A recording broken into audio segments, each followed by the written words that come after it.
Hello and welcome to the Sisters for Fitness Wellness Show. I'm Stephanie Gaines Bryant. Our guest today is Rachelle Cannon. She's a certified wellness and health coach. We're talking about sleep. Welcome, Rachelle. Thank you. Thank you for having me. Now, the big question is, what is keeping us awake? We spend 33% of our lives sleeping. What's keeping us awake nowadays? There's lots of things that can contribute to us not getting a good night's rest and plenty of hours of rest. Stress, if we're having caffeine or any caffeinated beverages later in the evening. Certain medications can affect sleep. If we're not doing the things that help us to wind down when we go to sleep at night.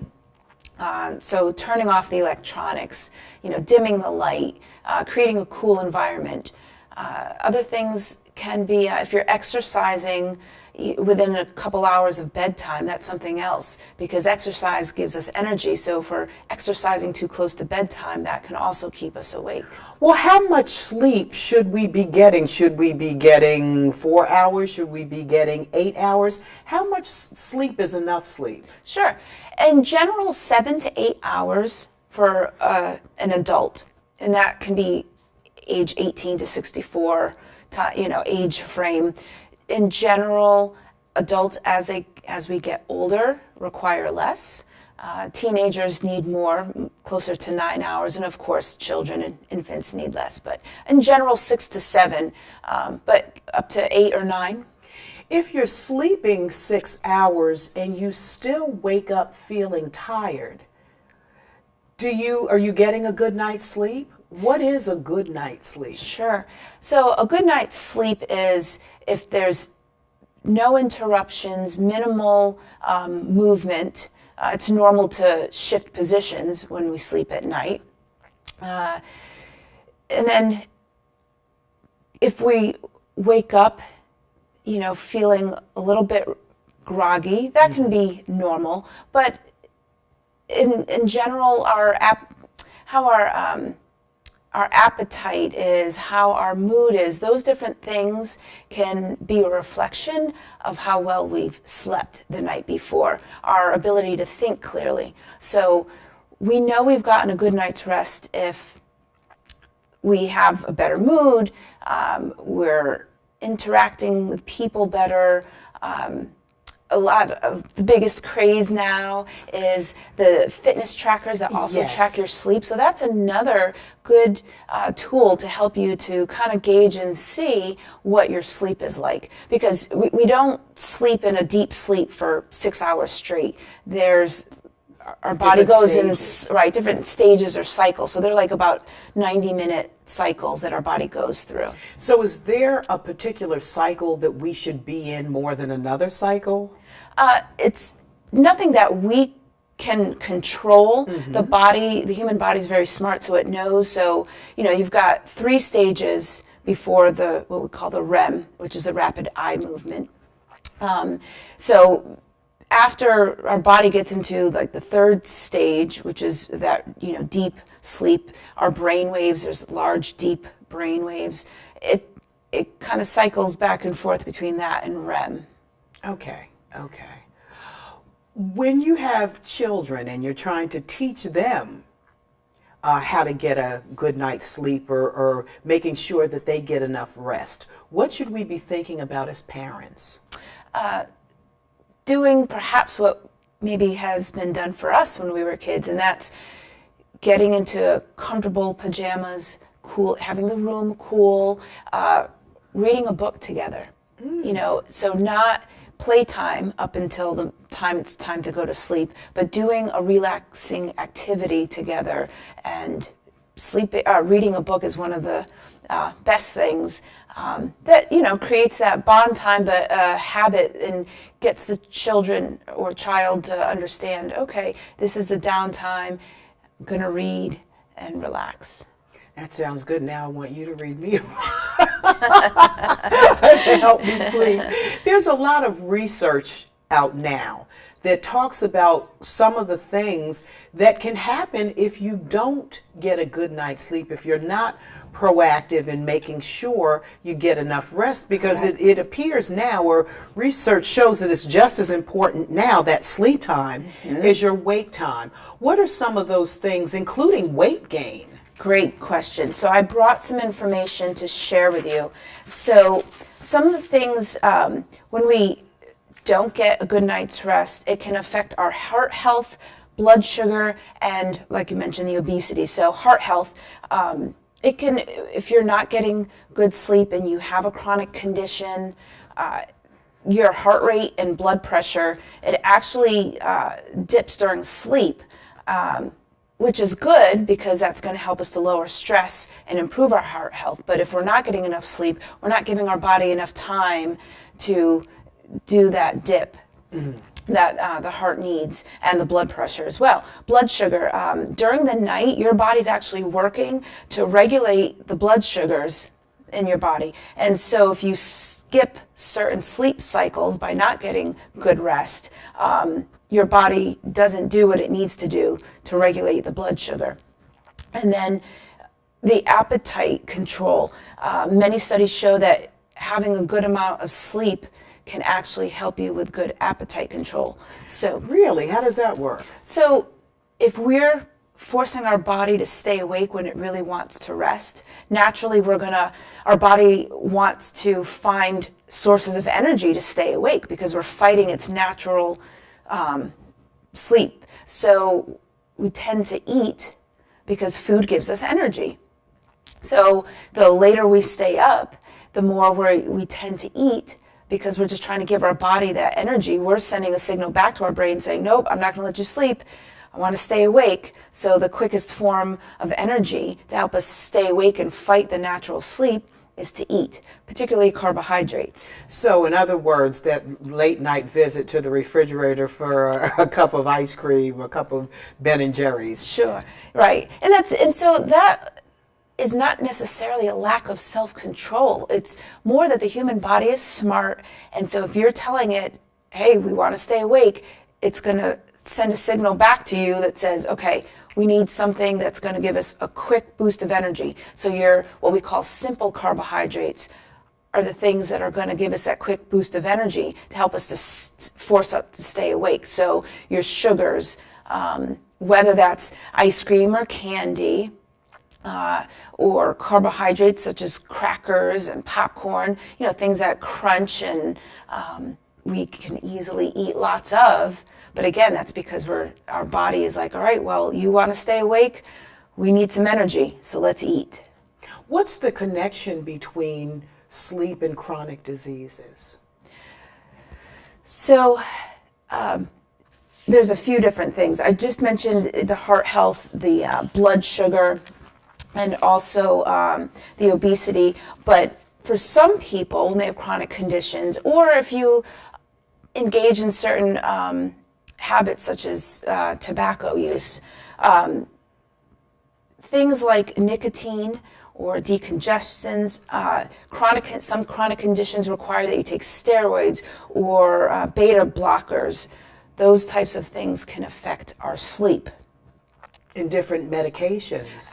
Absolutely. You can exactly. You're on. Exactly. So, of course, so you should consult your doctor, because a lot of people, they're losing sleep or they're not getting sleep and they don't know why.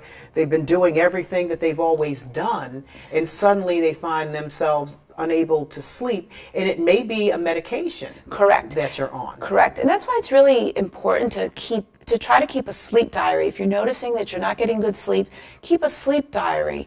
Record when you've gone to bed, when you think you fell asleep, when you got up, if you got up in the middle of the night, how you're feeling, and then also taking note of what medications you took at night before you went to bed. And then bring all of that to your doctor or primary care physician, because they may be able to switch or make a recommendation of a different time of day that you can take the medication. That's a good idea when you talk about keeping a daily diary of our activities or other things. But a sleep diary, that does sound like a pretty good idea. Right. And again, if someone's not into doing the paper, but into the, likes to use the convenience of a gadget that you sleep with on your wrist or attached to a nightshirt, when you sync it to a smartphone or to your computer, you've got the data right there. You know, the first time I ever really thought about the whole sleep issue was buying a Fitbit watch. And it gives you that data. That Correct. how much you're sleeping or not sleeping. And I realized I wasn't sleeping as well as I thought I was. Sure. Exactly. And then it breaks it down and shows you, the times that you're restless. And that's, again, normal movement. Your body doesn't just stay in one position the whole night. But yeah, it definitely gives you an opportunity to see if you were awake, how long you were awake, but then also how quickly you fell back asleep. What do you think about power naps, taking a nap during the day? Do you think that's beneficial, or do you think power naps make you more tired than you were before you took the nap? Sure. So, my personal opinion is that they're fantastic, but my professional, what I've learned in my profession is that there's lots of data that supports the benefit and power of taking a nap, about 20 minutes. For some people, maybe 30. 30-minute nap really works well for me. It's an opportunity for our body to just slow down, and it gives us actually more energy than just loading up on more and more caffeine. It allows your body to just rest. So the purpose isn't to fall asleep, because we don't want to then sleep for an hour or two and then negatively affect our ability to sleep during the night, but just to kind of let our brain de-stress, for a lack of better words. So there's lots of benefit. Helps with that clarity, helps with focus. So it's really good to set an alarm so that you don't sleep too long. Yeah. Also, sleep helps with healing. I always tell my sons, two of my sons are involved in athletic activities, and I tell them that it's as important to rest as it is to be active, because that rest gives your body a chance to heal from all of that work you've done with working out, preparing for your wrestling matches or your football game. Correct. It's during that rest time that, when we've been active, and especially if we've been, exercising or sports, a lot of wear and tear, not just on the muscles, but also the cardiovascular system. So when we're sleeping, that's when the body has the time to repair the normal, what we call muscle tissue damage. So it's not damage in a bad way, but it's when we sleep, we're giving the body the time to have that cell turnover.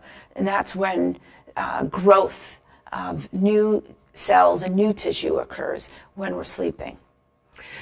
What should we do as far as preparing your room for sleep at night? Fantastic question. Keeping it cool. So when I say cool, probably around 68 degrees. In general, rooms they recommend should be 68 to 72 degrees, but you want it on the cooler side. Some people find it easier to sleep if it's even cooler than 68. They might do 65 degrees. So a cool room, a dark room. So if you can put room darkening shades up. You also don't want lots of bright lights. You want some dimmer lights, lights that you can dim. You also want to not sleep in heavy, thick clothing. So, not flannel pajamas, because we want to keep our body temperature cooler. So you want to feel chilly. Also, having some light music. It can be relaxation music or meditation music. Anything that's going to help bring us, slow us down. How about keeping electronics? What should we do with our electronics? A lot of us sleep with our phones right on the nightstand next to the bed. Yep. Turn it over, because even if you put it on silent, it lights up if you have some notifications that are turned on. And something I recently did was, even though I would put my phone on vibrate, if I haven't fallen into that deep sleep, I can hear it vibrate if there's a notification, and that wakes me up because I can hear, and I'm a light sleeper. So I turn that function off to where when I put my phone on silent, it doesn't even vibrate if I get a notification. And while I can use my phone as an alarm, most of these smartphones have been created to where if you set an alarm, even if you have it on silent or vibrate, the alarm goes off. So you're still going to hear the alarm. You also mentioned earlier in the program about how caffeine can affect your sleep. So should you not have anything 2 hours before you go to bed? What's that time frame there where you can have that cup of coffee yet be able to sleep? Or does it just depend on your body? For some people, it depends on their body. I've heard plenty of people say that they can drink a cup of coffee at 7 o'clock, 8 o'clock at night and sleep just fine. And they may just have a higher tolerance for caffeine, and 1 cup is not going to affect them. But in general, 2 to 3 hours before bed is when you want to not be exercising, drinking caffeine. So look at that 2 to 3 hour window prior to when you want to go to sleep, where you stop the caffeine, stop the exercise. When it comes to naps, try not to sleep or nap after 3 p.m. But I want to make clear, though, that's for a person who perhaps works on a typical 9 to 5 work schedule. There's always going to be exceptions to the rule. There's people who, might work second shift or the midnight shift. So obviously the rules of exact times are different, but the generality of the time frame still applies no matter what your work hours are. I work the night shift for WTOP, and a lot of times I find myself trying to figure out when to sleep. So as someone who does a lot of overnight work, how do you know whether you should sleep in one big chunk, or should you break it up, sleep 2 hours here, 4 hours here? Or is that just personal preference? What's the healthiest thing? I think it's a combination of things. One, it can be personal preference, depending on what other obligations you have in life. Two, it's always, of course, good to talk to your doctor about, what their recommendations are for you in your particular work situation, your health status. Third, I would venture to say that having a good chunk of time is important. However, it's good to experiment. Use that try a sleep diary and see how you feel and how you're functioning if you are getting just a few hours here, a few hours there, versus if you can get the longer chunk of time and then a couple hours elsewhere. We are bombarded day after day with commercials about mattresses. How does your mattress contribute to what type of sleep you get? And how do you know what's the right mattress? That's, again, these are all fantastic points. Now, I'm certainly not a sleep expert, but I can tell you, again, based on many of the things that I've learned through my professional development, your mattress and your pillow play a significant role because we're talking about the support of your body. And it's great. There's lots of, with the invention of these beds that you can actually adjust the firmness, you can adjust the angle at which your upper body is, which can perhaps help with snoring. Your mattress and your pillow can make a huge difference.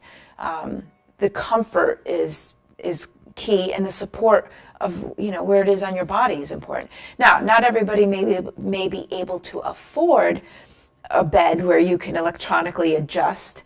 So that's why it is important to go into a store where they can, if they can, evaluate for you and guide you to the different types of mattresses that could be supportive for how your body lays and distributes the pressure on the bed.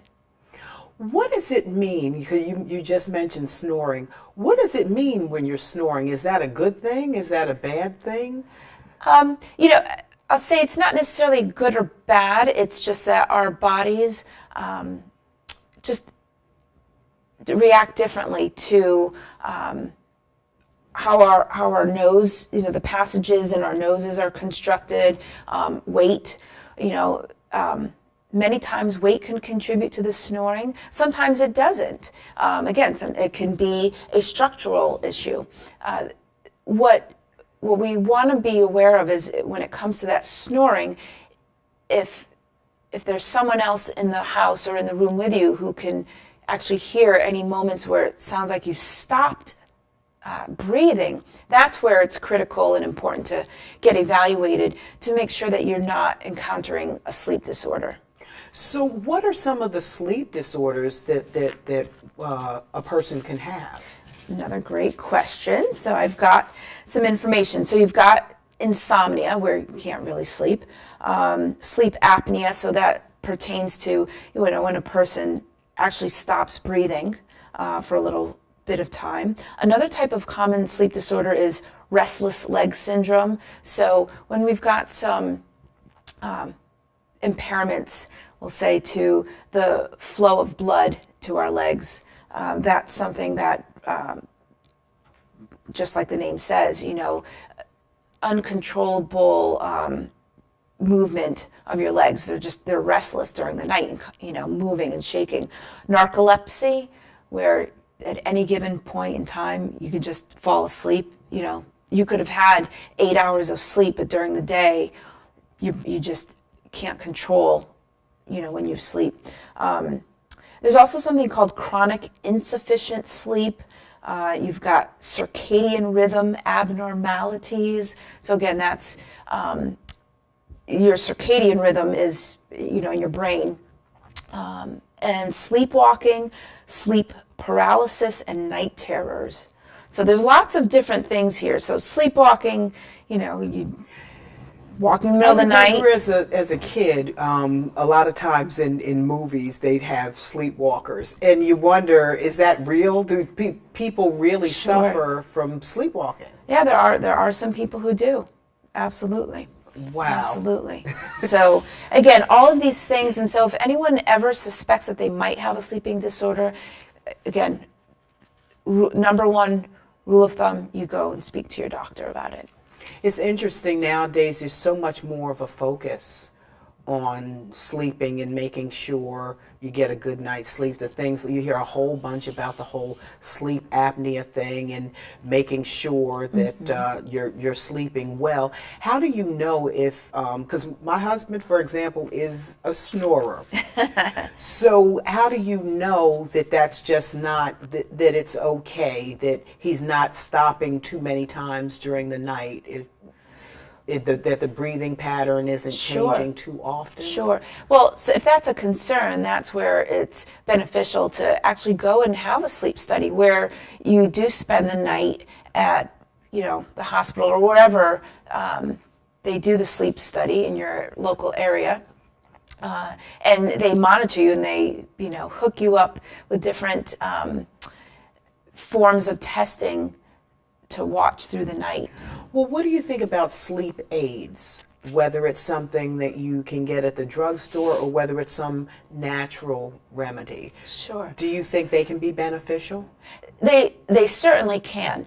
Ideally, we want to try as best as we can to stay away from prescription sleep aids, but you know, knowing that for some people they are going to need that. But if we can stay as natural as possible, that's great. So we can do all the things that we can to set the room up for the physical environment to be conducive to a good night's rest. But there are certain teas like chamomile tea, lavender.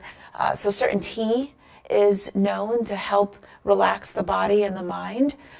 There are natural sleep aids that have different ingredients that come from herbs and, you know, flower extracts that can help you to, again, get a more, either help you to fall asleep a little quicker or to feel more rested during the night.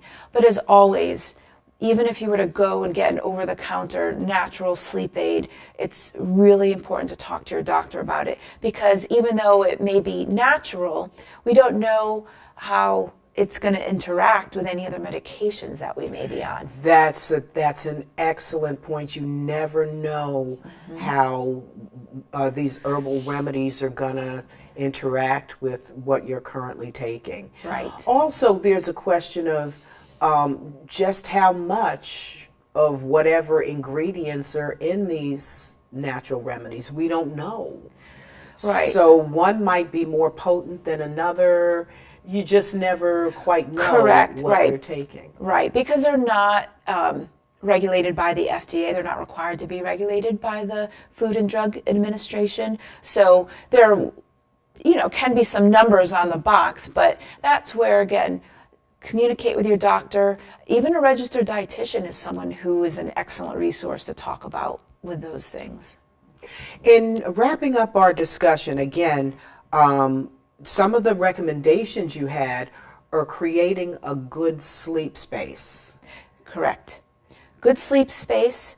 Also trying to engage in restful relaxation. So that could be meditating, that could be reading, that could be also setting healthy boundaries with people who may want to call and talk on the phone, and just being firm to say, okay, well, at this, no more calls after 9 p.m. or after 8:30 p.m. or 8, whatever time that you feel is good for you, so that you can still have that time to unwind. Because when we have conversation right before we go to sleep, whether it's negative, heavy conversation or positive, fun conversation, our mind is still going, and it's still, we're filled with thoughts. So whether it's, negative thoughts or happy, positive thoughts, our mind is still rolling. So it's important to, again, create that